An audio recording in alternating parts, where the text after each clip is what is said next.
নমস্কাৰ ছাত্ৰ ছাত্ৰীসকল, তোমালোকে ভালে আছানে? বন্ধত কি কৰি আছা? পঢ়ি আছা ন? পঢ়িবা দেই। আজি আহাচোন আমি এটা সাধু কথা শুনো। সাধু কথাটো সকলোৱে ভাল পোৱা। তোমালোকে ফুৰিব যোৱা ন? ঠিক তোমালোকে যেনেকৈ বন্ধ পালে ফুৰিব যোৱা বা আবেলি ফুৰিব যোৱা, ঠিক তেনেকৈ কি কৰিলে, এদিন আবেলি মণি, জুমি, ইভান আৰু কমলে ঘৰৰ ওচৰত থকা এখন পাৰ্কত ফুৰিব গ'লে। পাৰ্কত সিহঁতে ফুৰি থকা সময়ত হঠাৎ দেখা পালে কি এটা কুকুৰে লেঙেৰাই লেঙেৰাই সিহঁতৰ পিনে আহি আছে। জুমিয়ে দৌৰি গৈ কুকুৰৰ পোৱালিটো তুলি ল'লে।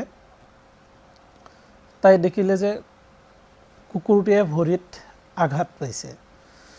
গতিকে সিহঁতে কি কৰিলে, সেই কুকুৰটোক লৰালৰিকৈ পশু চিকিৎসকৰ ওচৰলৈ লৈ গ'ল। কুকুৰটোৰ চিকিৎসাৰ বাবদ তেওঁলোকৰ কিছু টকাৰ প্ৰয়োজন হ'ল। সিহঁতে ঘৰলৈ গ'লে।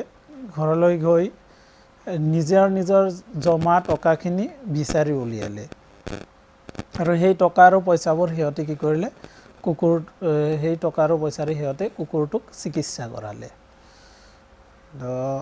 আহাচোন আমি ইয়াৰ পিছত চাওঁ, মণি, জুমি, ইভান আৰু কমলে তেওঁলোকৰ জমা টকা আৰু পইচাৰ পৰা কিমান টকা প্ৰতিজনে ল'লে, তেওঁলোকৰ টকাৰ এজনে কিমান টকা ল'লে, সেইখিনি কথা সাধু কথা শুনিছিলোঁ।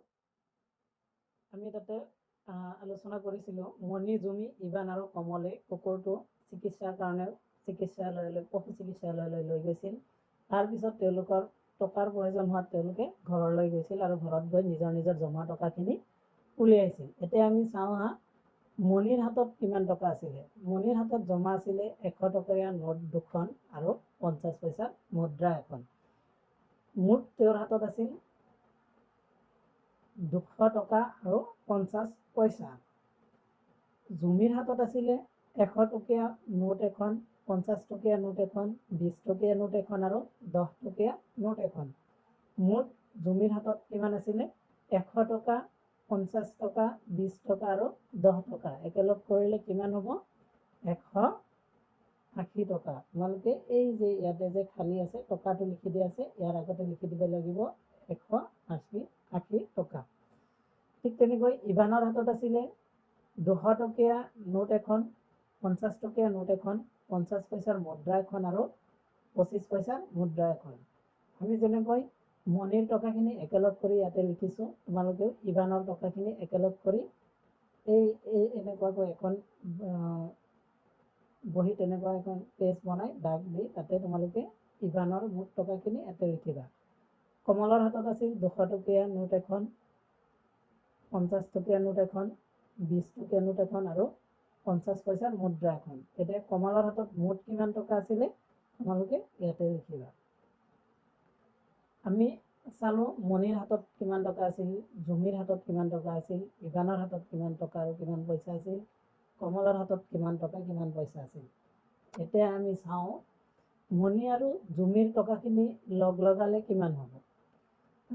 মণিৰ হাতত আমি চাইছিলোঁ কিমান টকা আছিলে, 200 টকা 50 পইচা আৰু জুমিৰ হাতত আছিল 180 টকা। মুঠ যদি আমি তেওঁলোকক যোগ কৰোঁ কি হ'ব? 380 টকা 50 পইচা। ঠিক তেনেকৈ ইভানৰ হাতত আছিল 250 টকা 75 পইচা। কমলৰ হাতত আছিলে 270 টকা 50 পইচা।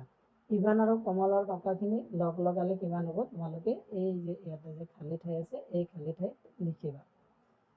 ইয়াৰ পিছত মণি আৰু কমলৰ টকাখিনি লগালে কিমান হ'ব? মণিৰ হাতত টকা আছিলে 200 টকা 50 পইচা, কমলৰ হাতত আছিল 270 টকা 50 পইচা। তোমালোকে বহি তেনেকৈ লিখি ইয়াতে একেলগ কৰিলে কিমান হ'ব লিখিবা। জুমিৰ হাতত টকা আছিল 180 টকা আৰু ইভানৰ হাতত আছিল 250 টকা 75 পইচা। তোমালোকে ইয়াতে বহি তেনেকৈ লিখি একেলগ কৰি ইয়াতে লিখিবা। দুজনৰ টকা যোগ কৰিলে কিমান হ'ব ইয়াতে লিখিবা। এতিয়া চাওঁ আমি টকা আৰু পইচা কিদৰে লিখা হয় এইখিনি কথা আমি অকণমান চাওঁ। চোৱা ইভানৰ হাতত 250 টকা 75 পইচা আছে। তো আমি এইখিনি একেলগে টকাত কেনেকৈ লিখিম সেইখিনি চাওঁ। এই 250 টকা 75 পইচাক আমি 250.75 টকা বুলি লিখিব পাৰোঁ। টকা আৰু পইচাৰ মাজত এই যে দশমিক চিন দিয়া হয়, এই দশমিক চিন দি একেলগ কৰি লিখা হয়। চোৱা তলত কেইটামান টকা দিয়া আছে, তোমালোকে এইখিনি কিছু টকা আৰু পইচা দিয়া আছে, তোমালোকে এইখিনিক একেলগ কৰি লিখিবা, পইচাখিনিক টকালৈ পৰিৱৰ্তন কৰি লিখিবা। তো ক নম্বৰত আছে 5 টকা 40 পইচা। এইটোক আমি যদি টকালৈ পৰিৱৰ্তন কৰোঁ তেতিয়াহ'লে কি হ'ব 5.40 টকা। ঠিক তেনেকৈ 10 টকা 75 পইচা আছে, এইটোক যদি আমি টকালৈ পৰিৱৰ্তন কৰোঁ হ'ব 10.75 টকা। ঠিক তেনেকৈ ইয়াতে ঘ নম্বৰত আছে 15 টকা 20 পইচা, ঘ নম্বৰত আছে 3 টকা 90 পইচা, ঙ নম্বৰত আছে 57 টকা 50 পইচা, ছ নম্বৰত আছে 2 টকা 50 পইচা, ছ নম্বৰত আছে 20 টকা 70 পইচা। আৰু এইটো নম্বৰটো ভুল হৈ আছে, বৰ্গীয়াত জ হ'ব 87 টকা 60 পইচা। তোমালোকে এইখিনি বহি তেনেকৈ বনাই টকাত পৰিৱৰ্তন কৰিবা। Thank you. আজিলৈ এইখিনিয়ে। যদি কিবা অসুবিধা হয় মোক অংকখিনি কৰি বহীত ফটো মাৰি মোক দি দিবা, মই চাই দিম, আৰু যদি কিবা অসুবিধা হয় মই পৰৱৰ্তী সময়ত বুজাই দিম।